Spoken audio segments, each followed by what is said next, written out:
Hello everyone, मैं हूं अंकुश शेरीमार और स्वागत है आप सभी का हमारी इस डिटेल्ड रिवीजन वीडियो सीरीज में, जहां पे आज हम लोग डिस्कस करने वाले हैं ऑटोमेटेड एनवायरनमेंट के बारे में, सीए इंटरमीडिएट ऑडिट, जहां पे हम 100% डिटेल्ड तरीके से कवर कर रहे हैं। और सर, इस लेक्चर के बाद हमारे बचेंगे सिर्फ 3 चैप्टर और फिर हमारा पूरा सीए इंटरमीडिएट ऑडिट खत्म हो जाएगा। 3 चैप्टर जो बचेंगे, हमारे सबसे बड़े चैप्टर है, that is chapter number 5 audit of items of financial statements. Then is your chapter number 9 that is special features of audit of different types of entities, and हमारा chapter number 10 audit of banks. सिर्फ ये 3 chapter बचेंगे और इसके अलावा हमने पूरा audit बहुत बढ़िया तरीके से, बहुत डिटेल्ड तरीके से खत्म कर दिया है। और ये है हमारी प्यारी प्यारी कॉन्सेप्ट बुक, जो है मात्र 115 पेजेस की और जो आपको मिलेगी मात्र 300 रुपए में। हमने पूरा 100% relevant portion of C intermediate audits में कवर किया है। आप ये हमारी वेबसाइट से परचेस कर सकते हैं, जिसकी लिंक आपको नीचे पिन कमेंट और डिस्क्रिप्शन में मिल जाएगी। हमने साथ ही साथ हमारी क्वेश्चन बैंक भी लॉन्च कर दी है, पार्ट 1 एंड पार्ट 2, जो हमारी यूएसपी है। एंड साथ ही साथ टेस्ट सीरीज भी हमने लॉन्च कर दी, जिस पे अभी डिस्काउंट चल रहा है 10% का। जो टेस्ट सीरीज का डिस्काउंट है आपका चलेगा 10th मार्च तक, तो वो भी आप जाके परचेस कर सकते हैं। हमारी वेबसाइट पे आपको सारी चीजें मिल जाएंगी। तो चलिए सर, शुरू करते हैं हमारे ऑटोमेटेड एनवायरनमेंट के बारे में, या फिर इसका दूसरा नाम आप बोल सकते हैं डिजिटल ऑडिट। कि सर, जब हम ऑडिट करते हैं डिजिटल चीजों का, मतलब कंप्यूटराइज्ड चीजों का, एक ऐसे एनवायरनमेंट में जहां पे ऑटोमेटेड कंट्रोल्स का यूज किया जाता है, तब हम क्या क्या चीजों को ध्यान रखेंगे, तब हम क्या क्या चीजें करेंगे, कैसे ऑडिट करेंगे, ये सारी चीजें हम लोग इस पर्टिकुलर चैप्टर में डिस्कस करने वाले हैं। ठीक है, यस सर। सबसे पहले हम बात करते हैं सर, ऑटोमेटेड एनवायरनमेंट का मतलब क्या होता है। एक ऐसा बिजनेस एनवायरनमेंट जहां पे आपके प्रोसेसेस हो, आपकी अकाउंटिंग हो, आपके डिसीजंस हो, वो कंप्यूटर सिस्टम्स के द्वारा लिए जाते हैं, किए जाते हैं। ठीक है, मतलब आपके सारी चीजें कंप्यूटर सिस्टम करता है, जिसको हम इंफॉर्मेशन सिस्टम भी बोलते हैं या फिर इंफॉर्मेशन टेक्नोलॉजी सिस्टम भी बोलते हैं। आईएस का मतलब क्या, इंफॉर्मेशन सिस्टम, एंड आईटी का मतलब क्या, इंफॉर्मेशन टेक्नोलॉजी सिस्टम। अब सर, ये ऑटोमेटेड एनवायरनमेंट के क्या की फीचर्स होते हैं, की फीचर्स क्या होते हैं, क्या कैरेक्टरिस्टिक्स होते हैं हमारे ऑटोमेटेड एनवायरनमेंट के, तो वो हम डिस्कस करेंगे। यहाँ पे एचएन लिखा हुआ है, एचएन का मतलब है हैंड रिटन नोट्स। हम हमारे प्यारे प्यारे हैंड रिटन नोट्स से वो टॉपिक डिस्कस करते हैं जब मुझे आपको कोई मेमोरी टेक्निक बतानी हो, कुछ कॉम्प्लेक्स टॉपिक को, कुछ पॉइंट्स वाले टॉपिक को आपको बढ़िया से स्टोरी फॉर्मेट में कीवर्ड्स समझ के बताना हो, तब मैं आपका यह हैंड रिटन नोट्स का यूज करता हूं।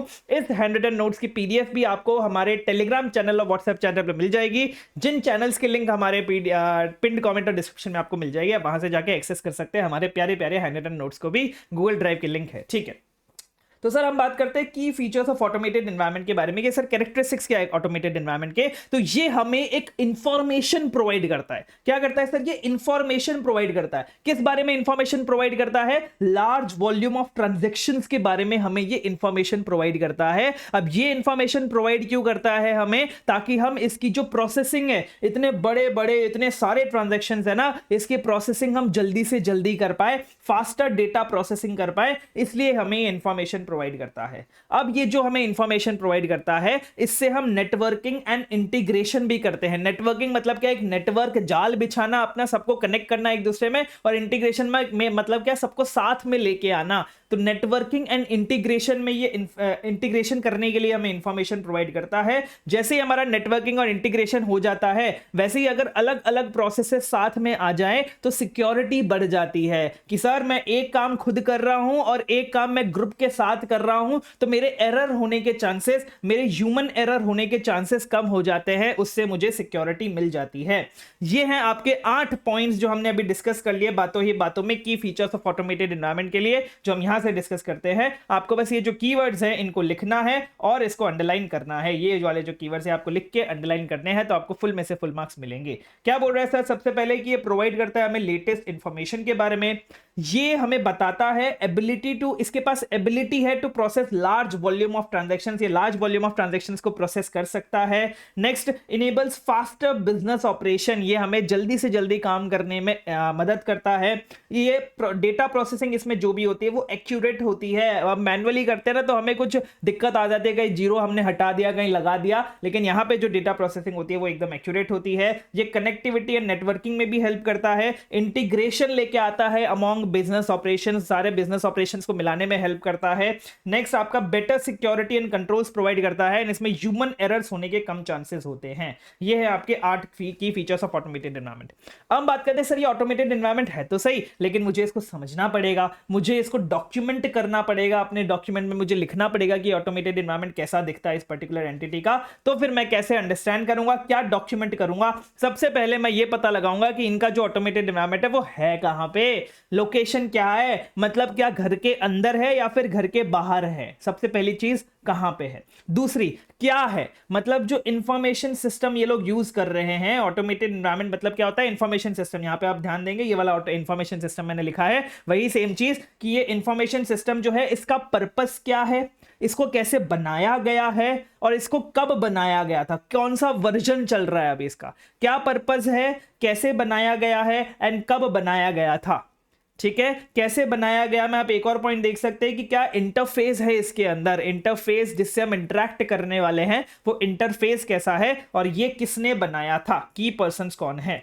तो ऐसे करके आप अपने पॉइंट्स याद रख सकते हैं कि सर हमें ऑटोमेटेड एनवायरनमेंट की क्या अंडरस्टैंडिंग लेनी है, क्या डॉक्यूमेंटेशन करना है, क्या करना है sir. Location of IT systems कहां पे है, लोकल है या फिर ग्लोबल है, पूरे दुनिया में फैला हुआ है, इन हाउस बनाया आपने या फिर पैकेज्ड सॉफ्टवेयर कहीं से परचेज किया है, आउटसोर्स्ड एक्टिविटीज कौन कौन सी है, कौन सा इंफॉर्मेशन सिस्टम आप यूज कर रहे हैं, उसका पर्पस क्या है, फाइनेंशियल है या फिर नॉन फाइनेंशियल है, आर्किटेक्चर क्या है इसका, ये डेस्कटॉप वाला है, वेब वाला है या फिर एक क्लाउड वाला है, वर्जन क्या है, मतलब डिफरेंट वर्जन में आपके डिफरेंट रिस्क होते हैं ना, नया आईफोन अपडेट आता है तो उसमें रिस्क आपके ज्यादा कैटर हो जाते हैं। ऐसे अपडेट्स क्यों आते हैं हमारे फोन में, ताकि जो नए नए रिस्क आ रहे हैं वो रिस्क को हम रिड्यूस कर सके, मिटिगेट कर सके। तो डिफरेंट वर्जन में डिफरेंट टाइप्स ऑफ रिस्क होते हैं।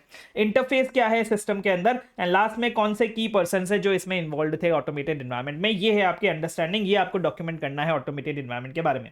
नेक्स्ट बात करते हैं सर ये इंफॉर्मेशन सिस्टम टेक्नोलॉजी जो हमारा आईटी सिस्टम है इससे क्या रिस्क निकल के आते हैं, एज एन ऑडिटर क्या क्या रिस्क होते हैं या फिर एज ए जनरली क्या क्या रिस्क होते हैं हमारे आईटी सिस्टम में। हमारे आईटी सिस्टम में भाई एक रिस्क होता है कि तुम अनजान आदमी हो, तुमने हमारे आईटी सिस्टम को एक्सेस कर लिया, उसमें चेंजेस कर लिए जो चेंजेस नहीं करने चाहिए थे। तो सिंपल ये चीज बोल रहा है कि भाई अनऑथराइज्ड एक्सेस हो गया। एक्सेस की बात करते हैं सबसे पहले कि भाई आपको ऑथराइज नहीं था एक्सेस, फिर भी किसी को जो बंदा जिसको ऑथराइज नहीं है उसने एक्सेस कर लिया, या फिर जिसको ऑथराइज है उसने एक्सेस किया लेकिन हद से ज्यादा एक्सेस कर लिया, जितना उसको एक्सेस नहीं करना चाहिए था उससे भी ज्यादा उसने एक्सेस कर लिया। तो क्या हो गया, एक्सेसिव एक्सेस हो गया। अब ये एक्सेस क्यों करते हैं लोग, ताकि वो चेंजेस कर सके। एक्सेस करके मिलेगा क्या सर, मैं कुछ छेड़खानी करूंगा डेटा के अंदर, कुछ चीजें चेंज करूंगा तब मजा आएगा ना। तो अनऑथराइज एक्सेस मिल गया या फिर एक्सेसिव एक्सेस मिल गया जिससे आपने डायरेक्ट डेटा में चेंजेस कर दिए, डायरेक्ट डेटा में चेंजेस कर दिए, अनऑथराइज्ड चेंजेस कर दिए, जो चेंजेस ऑथराइज नहीं थे वो चेंजेस आपने कर दिए, या फिर जो चेंजेस करने चाहिए थे वो चेंजेस आपने नहीं किए, failure to make necessary changes. ठीक है, चेंजेस कर दिए, या फिर आपने जो प्रोसेसिंग करी डेटा की वो इनएक्यूरेट करी, इनएक्यूरेट प्रोसेसिंग करी, या फिर आप डेटा जो प्रोसेस कर रहे हैं वो इनएक्यूरेट डेटा प्रोसेस कर रहे हैं, या फिर दोनों चीज आप कर रहे हैं। तो क्या किया सर, पहले हमने एक्सेस किया, फिर हमने चेंजेस किए सारे के सारे, और फिर हमने प्रोसेसिंग करी। ये सारे करने चीज, ये सारी चीज करने की वजह से क्या हुआ, हमारे डेटा का लॉस हो गया, हमारा डेटा चला गया, हमारा डेटा का लॉस हो गया। और ये सारी चीजें किस वजह से हुई, क्योंकि हमारे पास एडिक्वेट सेग्रीगेशन ऑफ ड्यूटीज नहीं था। सेग्रीगेशन ऑफ ड्यूटीज को आप सिंपल नजरिए से समझिए, मेकर चेकर वाला कॉन्सेप्ट नहीं था, किसी और ने बनाया ट्रांजैक्शन, किसी और ने उसको रिव्यू नहीं किया, तो एडिक्वेट सेग्रीगेशन ऑफ ड्यूटीज नहीं था। तो ऐसे करके आप ये पॉइंट्स याद रख सकते हैं कि सर एक्सेस हो गया, एक्सेस के बाद उन्होंने गलत गलत चेंजेस कर दिए, गलत गलत प्रोसेसिंग कर दी, जिससे हमारा डेटा का लॉस हो गया, क्योंकि सेग्रीगेशन ऑफ ड्यूटीज नहीं था। ये सब क्यों हुआ, क्योंकि सेग्रीगेशन ऑफ ड्यूटीज नहीं था। अब सर ये रिस्क जो है हमारे आईटी सिस्टम में, इसका क्या इंपैक्ट आता है, हमारे ऑडिट में क्या इंपैक्ट आता है इन रिस्क का, क्यों हम इन रिस्क को कंसिडर करके चलते हैं। तो impact of IT related risk, अगर ये सारे रिस्क, ये वाले रिस्क अगर हमने मिटिगेट नहीं किए तो फिर ये तीन चीजों को इंपैक्ट करेंगे। तीन चीजों को कैसे इंपैक्ट करेंगे, सबसे पहले हम करते हैं टीओसी, तो कंट्रोल्स को इंपैक्ट करेंगे। Non reliance on automated controls, जो हमारे ऑटोमेटेड कंट्रोल्स है इन पे हम रिलाय नहीं कर पाएंगे। सर ये ऑटोमेटेड कंट्रोल्स मतलब क्या होता है, तो बेसिकली आपके दो टाइप के कंट्रोल्स होते हैं। एक होता है ऑटोमेटेड कंट्रोल, एक होता है मैनुअल कंट्रोल। ऑटोमेटेड नाम से आप क्लियर हो गया होगा कि जो हम सिस्टम में फीड करके रखते हैं कंट्रोल, उसको हम ऑटोमेटेड कंट्रोल बोलते हैं। जैसे मैं आपको बोलूं कि भाई ये मिस्टर अंकुश चिड़मार जो है वो 1 लाख से ऊपर के इनवॉइस अप्रूव नहीं कर सकता, ये मैंने सिस्टम में ही फीड कर दिया, तो जैसे ही मैं 1 लाख से ऊपर का इनवॉइस अप्रूव करने जाऊंगा मुझे वो एरर दिखा देगा। तो ये होता है ऑटोमेटेड कंट्रोल। एक होता है मैनुअल कंट्रोल कि कोई और चेक कर रहा है, जो भी इनवॉइसेस मैंने अप्रूव किया उसमें कोई और बैठ के वापस से चेक कर रहा है कि मैंने कोई 1 लाख से ऊपर का इनवॉइस तो नहीं अप्रूव कर दिया। तो ये डिफरेंस है आपका ऑटोमेटेड और मैनुअल कंट्रोल्स में। तो ये बोल रहा है कि जो भी हमारे ऑटोमेटेड कंट्रोल्स है उस पर हम फिर रिलाय नहीं कर सकते इन रिस्क की वजह से, अगर इसको मिटिगेट नहीं किया गया तो। दूसरा हम करते हैं सर टीओडी। टीओडी मतलब सब्सटेंटिव टेस्टिंग करते हैं, सब्सटेंटिव प्रोसीजर्स लगाते हैं। तो उस डेटा, जो भी डेटा हमें मिला है वो प्रोसीजर्स लगाने के लिए, सिस्टम से जो भी डेटा मैंने लिया है ये चेकिंग करने के लिए, उस पर मैं रिलाय नहीं कर सकता। अब अगर मैं तुम्हारे कंट्रोल्स पे रिलाय नहीं कर पा रहा हूं, तुम्हारे सिस्टम्स पे रिलाय नहीं कर पा रहा हूं, तो फिर मैं मॉडिफिकेशन ऑफ ऑडिटर्स रिपोर्ट कर दूंगा, मैं मॉडिफाई ओपिनियन कर दूंगा एज पर, मतलब जो भी हमारा एज पर SS 705 है उसके अकॉर्डिंग में मेरे रिपोर्टिंग पे भी इंपैक्ट आएगा। तो 3 चीजों में इंपैक्ट आता है, टीओसी, टीओडी, और इसकी वजह से मेरे रिपोर्टिंग पे इंपैक्ट आता है। ठीक है, यस सर। नेक्स्ट हम डिस्कशन करते हैं टाइप्स ऑफ कंट्रोल्स के बारे में कि सर हमारे ऑटोमेटेड एनवायरनमेंट में कितने टाइप ऑफ कंट्रोल्स होते हैं।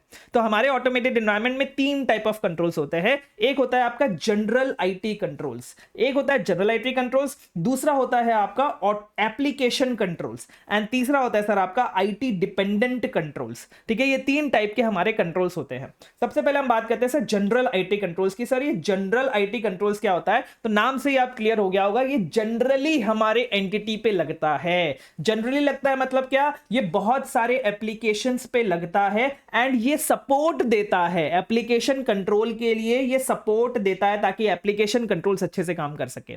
तो जब भी आपको जनरल आईटी कंट्रोल्स के बारे में लिखने को बोले, ये भाई बहुत सारे एप्लीकेशन पे लगता है और ये उनके सही काम करने के लिए सपोर्ट देता है ताकि वो सही से काम करे। ठीक है, ये हम आईटी स्पेसिफिक रिस्क को मिटिगेट करने के लिए इंप्लीमेंट करते हैं और ये मल्टीपल आईटी सिस्टम्स पे लगता है, बहुत सारे आईटी सिस्टम्स एंड एप्लीकेशन पे लगता है। वही से सेम चीज हमने बोल दी, पहले हमने बोला मेनी एप्लीकेशंस पे लगता है, फिर हमने बोला multiple IT systems and applications पे लगता है। इसलिए कभी कभी हम इसको परवेसिव या फिर इनडायरेक्ट कंट्रोल भी बोल देते हैं।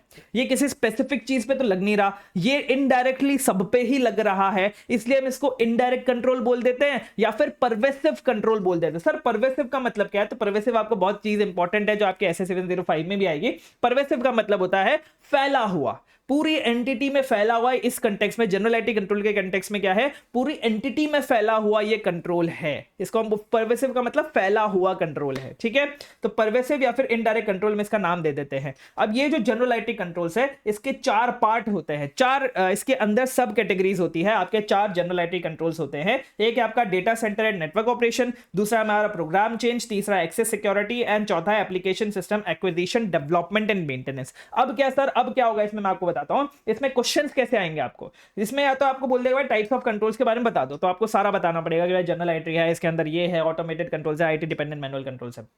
दूसरा हो सकता है कि आपको बोले कि भाई जनरल आईटी कंट्रोल्स के बारे में बताओ, तो फिर आपको सब कुछ बताना पड़ेगा। तीसरी जो चीज अब आईसीआई कर रहा है, अब आईसीआई इसके अंदर से इंडिविजुअली एक लाइन उठा लेगा और पूछेगा ये कौन सा कंट्रोल है, उसको डिस्क्राइब कर दो। और ऐसे क्वेश्चन आने के ज्यादा चांसेस है जहां पे ऐसे कोई भी एक पर्टिकुलर लाइन उठा ले और फिर आपसे पूछे कि बताओ इसके अंदर क्या लिखेंगे, ये कौन सा टाइप ऑफ कंट्रोल है, इसको आइडेंटिफाई करो, फिर इसके अंदर की चीजें लिखो। तो आपको ये भी चीज पता होनी चाहिए, इसलिए मैं एक एक चीज अच्छे से आपको करवा रहा हूं।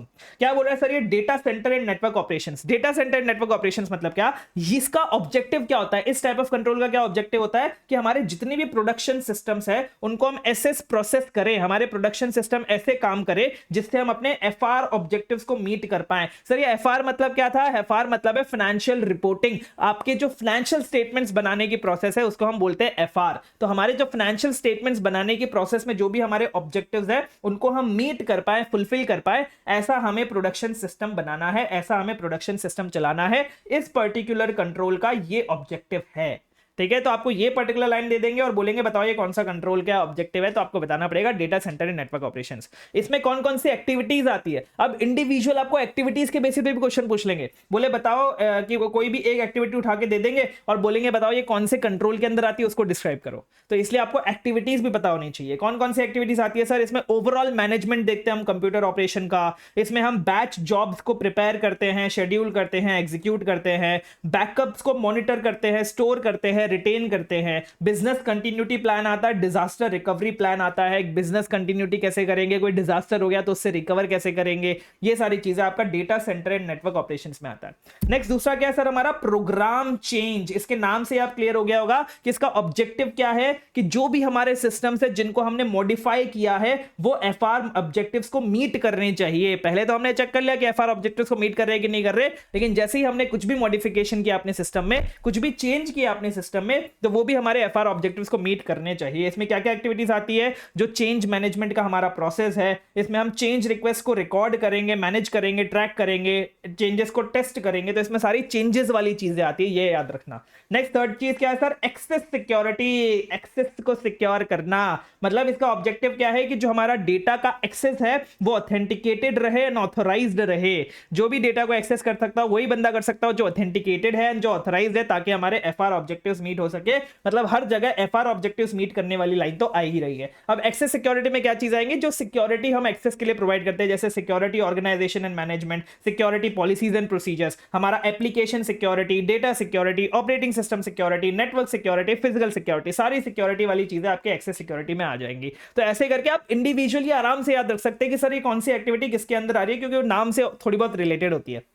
लास्ट में आता है हमारा एप्लीकेशन सिस्टम को अक्वायर करना, डेवलप करना एंड मेंटेन करना। हमारा ऑब्जेक्टिव क्या है कि सर जो भी हम सिस्टम्स को डेवलप कर रहे हैं, कॉन्फ़िगर कर रहे हैं, मतलब खुद से बना रहे हैं और इंप्लीमेंट कर रहे हैं, वो एफआर ऑब्जेक्टिव्स को मीट करते हो। ठीक है, हमें एफआर ऑब्जेक्टिव्स को ही मीट करना है चारों के चारों केसेस में। इसमें क्या क्या चीजें आती है, ओवरऑल मैनेजमेंट करना, डेवलपमेंट एक्टिविटीज का, प्रोजेक्ट को इनिशिएट करना, एनालाइज करना, डिजाइन करना, कंस्ट्रक्ट करना, टेस्ट करना, क्वालिटी एश्योरेंस करना, ये सारी चीजें आपके application system acquisition, development and maintenance में आती है। और ये था हमारा जनरल आईटी कंट्रोल्स, जो ओवरऑल आपके पूरे फर्म पे लगता है, जो परवेसिव है, इनडायरेक्ट कंट्रोल है। अब बात करते हैं जो इंडिविजुअली आपके प्रोसेसेस पे जो कंट्रोल्स रखते हैं, उसको हम बोलते हैं एप्लीकेशन कंट्रोल्स। और इसी एप्लीकेशन कंट्रोल्स में दो टाइप के आपके कंट्रोल्स आते हैं, ऑटोमेटेड और मैनुअल कंट्रोल्स की। सर इसमें ऑटोमेटेड कंट्रोल्स भी इंक्लूड होते हैं, मैनुअल कंट्रोल्स भी इंक्लूड होते हैं, जो प्रोसेस लेवल पे चल रहे हैं। जैसे परचेज वाला मेरा प्रोसेस है, परचेज लेवल प्रोसेस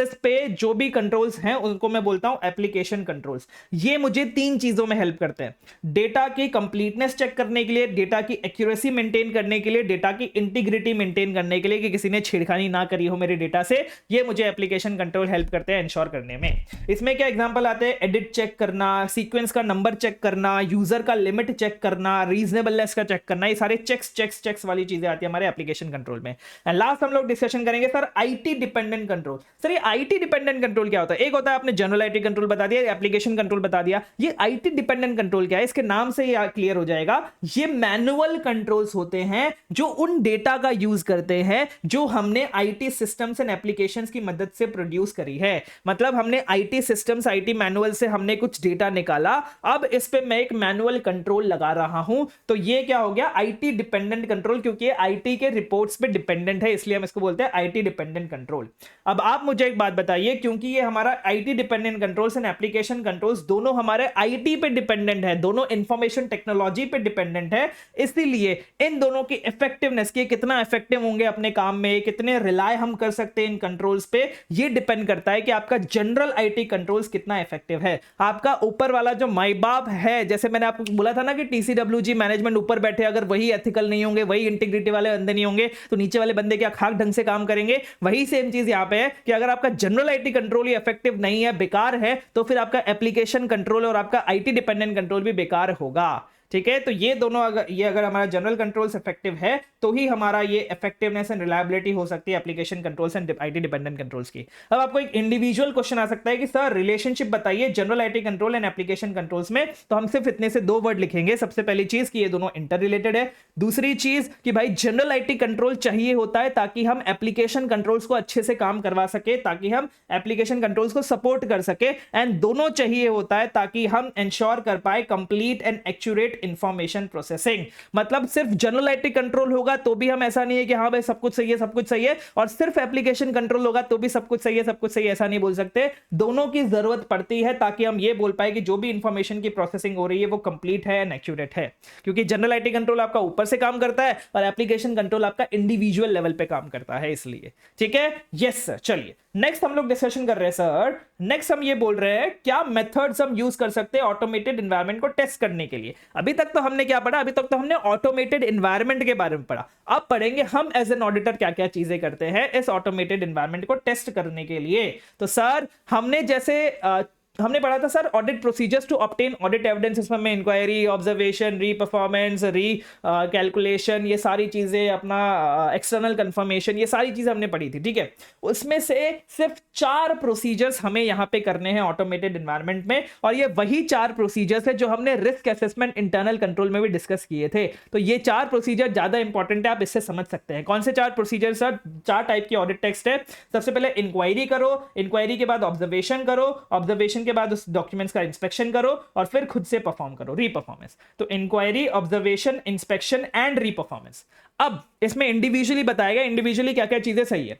तो इंक्वायरी में क्या होता है ना, इंक्वायरी तो बहुत एफिशिएंट होती है, inquiry is most efficient. Most efficient कैसे है सर? मैंने गया एंटिटी के डायरेक्टर के पास, ईओ के पास, सीईओ के पास, मैंने उससे पूछा कुछ, उसने मुझे जवाब दिया, खत्म। मुझे कुछ टेस्ट करने की जरूरत नहीं, मुझे कोई एविडेंस लेने की जरूरत नहीं, इतना सा ही होता है इंक्वायरी में। आप गए, आपका थोड़ा सा टाइम लगा, आपने पूछा उनसे, उन्होंने जवाब दे दिया, इंक्वायरी खत्म। तो ये वैसे तो मोस्ट एफिशिएंट है, लेकिन ये हमें लीस्ट ऑडिट एविडेंस देती है, क्योंकि भाई हम मैनेजमेंट की बातों पे भरोसा नहीं कर सकते। तो ये हम ऑडिट एविडेंस ऐसा नहीं मान सकते कि हाँ भाई ये सफिशिएंट ऑडिट एविडेंस है, ऐसा नहीं है। इसीलिए एक तो पहली चीज ये हो गई कि भाई इंक्वायरी को आपको हमेशा किसी और कॉम्बिनेशन में यूज करना पड़ेगा, अदर मेथड्स के साथ यूज करना पड़ेगा। आप सिर्फ और सिर्फ इंक्वायरी करके सेटिस्फाइड नहीं हो सकते। ये तो हमने ऐसे 500 में भी डिस्कस किया था, वही सेम चीज यहां पे बोल रहा है।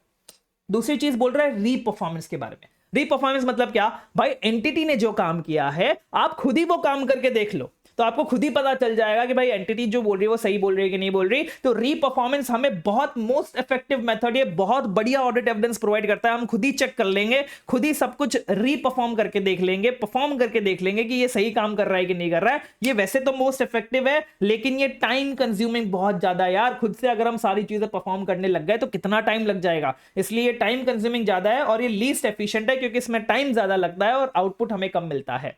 ठीक है, तो हम ना तो इंक्वायरी को अलोन यूज कर सकते, ना ही री परफॉर्मेंस को अलोन यूज कर सकते, लेकिन जो most effective and most efficient audit evidence देने वाला जो कॉम्बिनेशन है वो है हमारा इंक्वायरी विद इंस्पेक्शन, कि आपने मैनेजमेंट से इंक्वायरी कर ली और जो भी उन्होंने बोला है उन डॉक्यूमेंट्स को इंस्पेक्ट कर लिया।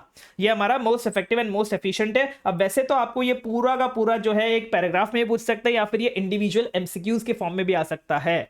ठीक है, तो दोनों चीजों में ध्यान दीजिएगा। अब जब हम टेस्ट कर रहे हैं ऑटोमेटेड एनवायरनमेंट में, तो मोर कॉमन मेथड्स कौन कौन से हैं? क्या बोला मैंने? मोर कॉमन मेथड्स, ऐसा आपको क्वेश्चन आएगा।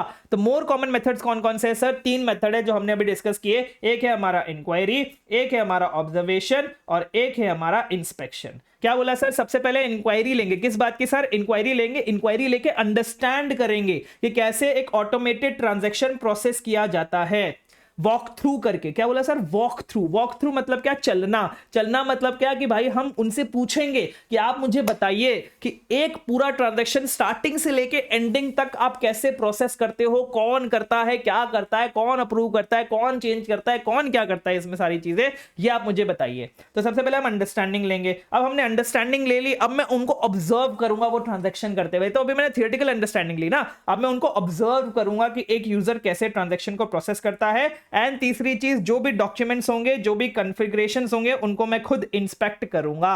कॉन्फ़िगरेशन मतलब क्या? वो सिस्टम्स में जो कैरेक्टरिस्टिक्स हम डिफाइन करते हैं ना, वो कॉन्फ़िगरेशन होता है। तो वो जो सिस्टम ने डिफाइंड है एप्लीकेशन में, वो मैं इंस्पेक्ट करूंगा। तो इंक्वायरी लूंगा, अंडरस्टैंडिंग करूंगा, ऑब्जर्व करूंगा और फिर इंस्पेक्ट करूंगा कॉन्फ़िगरेशन को। ठीक है, यस सर। अब कुछ सिचुएशन में आपके इंटरनल कंट्रोल में एक मैनुअल एलिमेंट्स होते हैं एंड ऑटोमेटेड एलिमेंट्स होते हैं। सर ये मैनुअल एलिमेंट्स और ऑटोमेटेड एलिमेंट्स क्या है? मैनुअल एलिमेंट्स मतलब क्या? हम खुद से एक बंदा बिठाया है हमने वो चीज चेक करने के लिए। ठीक है, वो चीज चेक करने के लिए हमें खुद एक बंदा बिठाया हुआ है। और ऑटोमेटेड एलिमेंट मतलब क्या? हमारी एंटिटी में जो इंफॉर्मेशन सिस्टम है, जो ऑटोमेटेड एनवायरनमेंट है, वो खुद ही ये चीज चेक कर रहा है। हमने कोई बंदा नहीं बिठाया हुआ, वो खुद ही चीज चेक कर रहा है। हमारा मतलब बेसिकली कंप्यूटर चीजें चेक कर रहा है। अब इन दोनों के बीच में क्या डिफरेंस है, या फिर कौन से ऐसे सिचुएशन है जब मैनुअल एलिमेंट्स मोर सुइटेबल होंगे, जब हमें बंदों को बिठाना पड़ेगा इंटरनल कंट्रोल करने के लिए। अब कौन कौन से ऐसे सिचुएशन होंगे, अगर हम थोड़ा दिमाग लगाए, थोड़ा सा सोचे, तो हमें पता चलेगा सर जहां पे भी हमें जजमेंट का यूज करना पड़ता है, जहां पे भी हमें एनालिसिस करना पड़ता है, जहां पे एक पर्टिकुलर रूल एस्टैब्लिश नहीं कर सकते, जहां पे खुद का दिमाग लगाना पड़ेगा, जहां पे खुद का डिस्क्रिशन होगा, वहां पे हमें मैनुअल एलिमेंट्स यूज करने पड़ेंगे।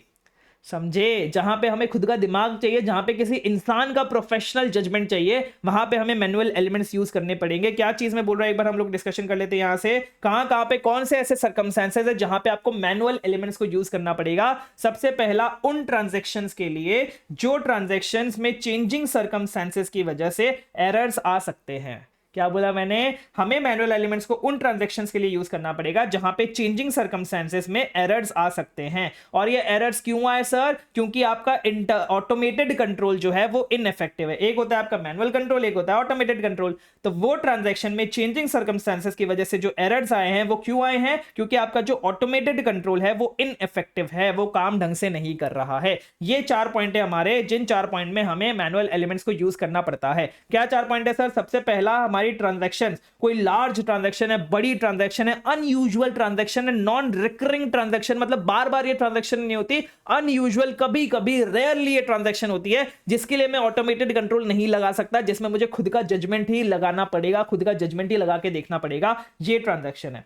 दूसरा, चेंजिंग सर्कमस्टेंसेस में जहां पे मुझे उन चीजों की जरूरत है जो मेरे ऑटोमेटेड कंट्रोल के स्कोप के बाहर है। अब सर्कमस्टेंसेस चेंज हो गया, ऑटोमेटेड कंट्रोल को तो पता ही नहीं था। ऑटोमेटेड कंट्रोल में हमने ऐसा कुछ डिफाइन ही नहीं किया था कि भाई आपको ये सर्कमस्टेंस आ जाए तो आपको क्या करना पड़ेगा, क्योंकि हमें भी नहीं पता था ये सर्कमस्टेंस आने वाला है। और अब वो नया सर्कमस्टेंस आ गया, अब पूरे सर्कमस्टेंसेस चेंज हो गए, तो अब हमें ऑटोमेटेड कंट्रोल को तो बाद में चेंज करना पड़ेगा, लेकिन अभी के लिए तो हमें मैनुअल एलिमेंट की जरूरत पड़ेगी, एक इंसान की जरूरत पड़ेगी जो यहां पे कंट्रोल लगा सके।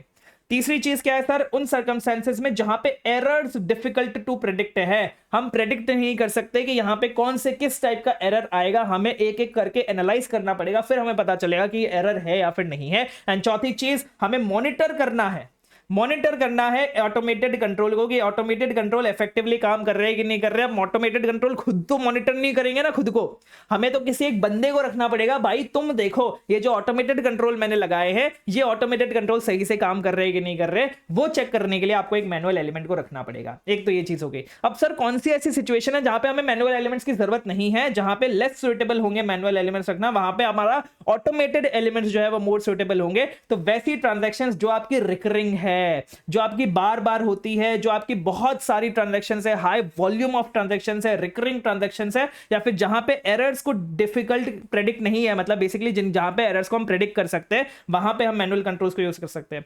एंड दूसरी चीज क्या है? कंट्रोल एक्टिविटीज, जहां पे जो कंट्रोल को परफॉर्म करने का तरीका है वो ऑटोमेट किया जा सकता है, मतलब हमें कंट्रोल को एक ही तरह से परफॉर्म करना है तो फिर हम उसको ऑटोमेट कर सकते हैं, लेकिन जहां हमें जजमेंट लगाना है, जहां हमें खुद का दिमाग लगाना है, वहां हम ऑटोमेट नहीं कर सकते। तो जहां पे हम कंट्रोल एक्टिविटीज को ऑटोमेट कर सकते हैं, उनके लगाने के तरीके को ऑटोमेट कर सकते हैं, वहां पे हम मैनुअल एलिमेंट जो है वो लेस सुटेबल होगा एंड ऑटोमेटेड एलिमेंट जो है वो ज्यादा सुटेबल होगा। ठीक है? Yes sir. नेक्स्ट हम डिस्कशन करते हैं sir data analytics for audit. Data analytics मतलब क्या होता है सर? इतना सारा डेटा है, रिलायंस इंडस्ट्रीज है, टाटा ग्रुप है, हमारे इतनी बड़ी बड़ी कंपनीज है, अंबानी की, अडानी की, इतनी सारी कंपनीज है सर, उसमें इतना सारा डेटा आता है, तो उसको अब इतने सारे ट्रांजैक्शंस है आपके पास, अब इसमें आप एनालाइज करते हो, इसमें आप टूल्स एंड टेक्निक्स लगाते हो, फिर आप एनालाइज करते हो, फिर आप एक मीनिंगफुल रिजल्ट निकालते हो। जैसे सपोज मेरे पास इतने सारे ट्रांजैक्शन है, लेकिन वही मैंने इनको स्टेट वाइज बांट दिया, तो मुझे पता चलेगा अच्छा इस स्टेट से मुझे कितना रेवेन्यू आ रहा है, इस स्टेट से कितना आ रहा है। फिर मैंने डे वाइज बांट दिया, तो मुझे पता चलेगा अच्छा संडे को मुझे ज्यादा रेवेन्यू आता है, मंडे को कम आता है।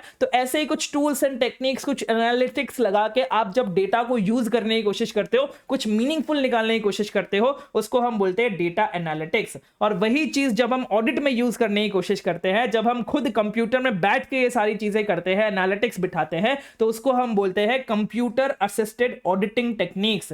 कंप्यूटर के मदद से जब हम ऑडिट कर रहे हैं। तो क्या बोला सर मैंने, डेटा एनालिटिक्स का मतलब इसमें सारे कॉम्बिनेशन इंक्लूड होता है, आपके प्रोसेसेस को मिला लो, टूल्स को मिला लो, टेक्निक्स को मिला लो, जिसको आप यूज करते हो vast amounts of electronic data को मीनिंगफुल इंफॉर्मेशन बताने के लिए, ताकि आप उससे मीनिंगफुल इंफॉर्मेशन ऑब्टेन कर सको, उसको हम बोलते हैं डेटा एनालिटिक्स। और जो tools and techniques auditor use करता है अपने डेटा एनालिटिक्स के प्रिंसिपल को अप्लाई करते हुए, उसको हम बोलते हैं कंप्यूटर असिस्टेड ऑडिटिंग टेक्निक्स या फिर कार्ट्स। क्या बोलते हैं सर, कार्ट्स। ठीक है, अब ये डेटा एनालिटिक्स को हम अपने ऑडिट में कहां यूज कर सकते हैं, क्या परफॉर्म करने के लिए यूज कर सकते हैं, वो हम नीचे डिस्कस करते हैं। क्या परफॉर्म यूज करने के लिए कर सकते हैं, हमारे पास समझो आप, हमारे पास बहुत सारा डेटा आ गया, बहुत सारा, पूरा उन्होंने ट्रायल बैलेंस भर दिया, एक अकाउंट पूरा भर दिया। तो हम सबसे पहले ये चेक करेंगे, पहले उनके बैलेंसेस को रिकंप्यूट करेंगे और उनके मैथमेटिक कैलकुलेशंस को रीपरफॉर्म करके देखेंगे, भाई उन्होंने जो मुझे डेटा दिया है वो सही दिया है या फिर नहीं दिया है, उसकी एक्यूरेसी चेक करेंगे, रिकंप्यूट करके, रिकैलकुलेशन करके हम उसकी एक्यूरेसी चेक करेंगे, सबसे पहली चीज।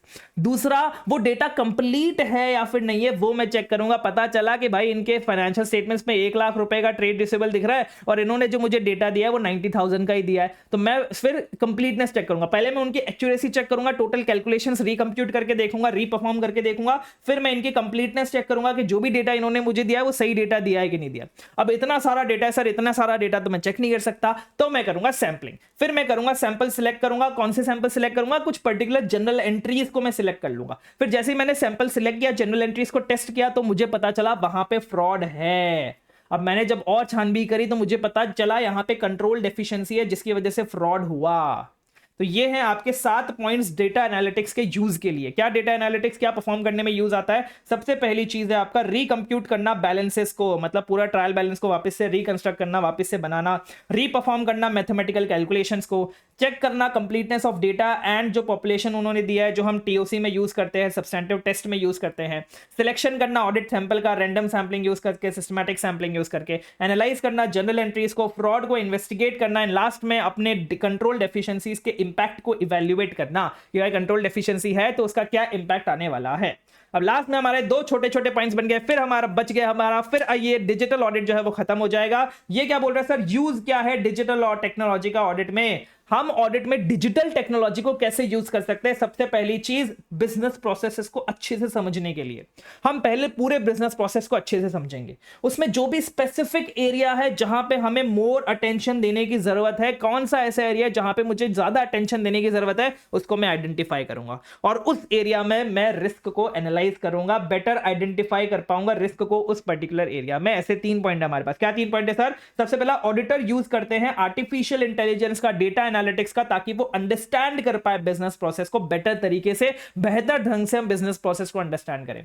दूसरा, ऑडिटर्स ज्यादा टाइम डिवोट करते हैं टू एरियाज जहां पे ग्रेटर फोकस चाहिए होता है, जहां पे ग्रेटर फोकस चाहिए होता है वहां पे मैं अपना ज्यादा टाइम देता हूं, जहां पे कम चाहिए होता है वहां पे कम टाइम देता हूं। एंड तीसरी चीज, डिजिटल ऑडिट मुझे हेल्प करती है आइडेंटिफाई करने के लिए रिस्क को, मैं टेक्नोलॉजी को यूज करके रिस्क को आइडेंटिफाई करता हूं बेटर तरीके से, बेहतर तरीके से। ये 3 यूज है मेरे डिजिटल टेक्नोलॉजी के ऑडिट में। एंड लास्ट चीज है हमारा assess and report audit findings, कि भाई जब सब कुछ हमने कर लिया, डिजिटल ऑडिट हमने परफॉर्म कर लिया, ऑटोमेटेड एनवायरनमेंट का बहुत कुछ कर लिया आपने यूज, तब हमें कुछ फाइंडिंग्स मिल सकते हैं, कुछ एक्सेप्शंस मिल सकते हैं। एक्सेप्शंस मतलब miss statements kind of thing कुछ मिल सकते हैं हमारे आईटी एनवायरनमेंट में, हमारे कंट्रोल्स में, जिसको हमें एसेस करना पड़ेगा, जिसको हमें रिपोर्ट करना पड़ेगा। तो इन चीजों के लिए हमें क्या 4 चीज कंसिडर करने की जरूरत है। सबसे पहले, क्या कोई वीकनेसेस हमें मिले इंटरनल कंट्रोल्स में। दूसरा, क्या इंपैक्ट था इन वीकनेसेस का मेरे ऑडिट पे। तीसरा, क्या इंपैक्ट छोटा सा था या बड़ा सा था। अगर सिर्फ वो डेफिशिएंसी है तो मैं मैनेजमेंट को रिपोर्ट करूंगा, लेकिन अगर बड़ा इंपैक्ट था, अगर वो सिग्निफिकेंट डेफिशिएंसी है, तो फिर मैं टीसीडब्ल्यूजी को कम्युनिकेट करूंगा। 4 चीज है, क्या वीकनेसेस थे, क्या इंपैक्ट था इन वीकनेसेस का, क्या कोई डेफिशिएंसी है तो मैं मैनेजमेंट को बोलूंगा, अगर बड़ी डेफिशिएंसी है, सिग्निफिकेंट डेफिशिएंसी है तो मैं टीसीडब्ल्यूजी को बोलूंगा। और ये था आपका automated environment, in short digital audit. I hope आपको बहुत अच्छे से क्लियर हो गया होगा। अगर पसंद आया तो प्लीज लाइक कर दीजिएगा। लाइक टारगेट हम रखते हैं 100 लाइक्स का। मुझे पूरी उम्मीद है आप पिछले लाइक टारगेट के जरा ये वाला लाइक टारगेट भी अचीव करा देंगे। कमेंट में लिख दीजिएगा हम सीए बनेंगे, ताकि जो भी ये वीडियो देखे उसको मोटिवेशन आ जाए कि वो भी सीए बनेगा। एंड बहुत जल्द हम आपका एग्जाम ओरिएंटेड बैच भी लॉन्च करने वाले फॉर May 25 अटेम्प्ट। एंड अभी हमारी कॉन्सेप्ट बुक है, क्वेश्चन बैंक है एंड टेस्ट सीरीज है, जिसका भरपूर तरीके से फायदा उठा सकते हैं। इस बार ऑडिट में एग्जामिनेशन पार, बस दुआ में याद रखना। Thank you, bye bye.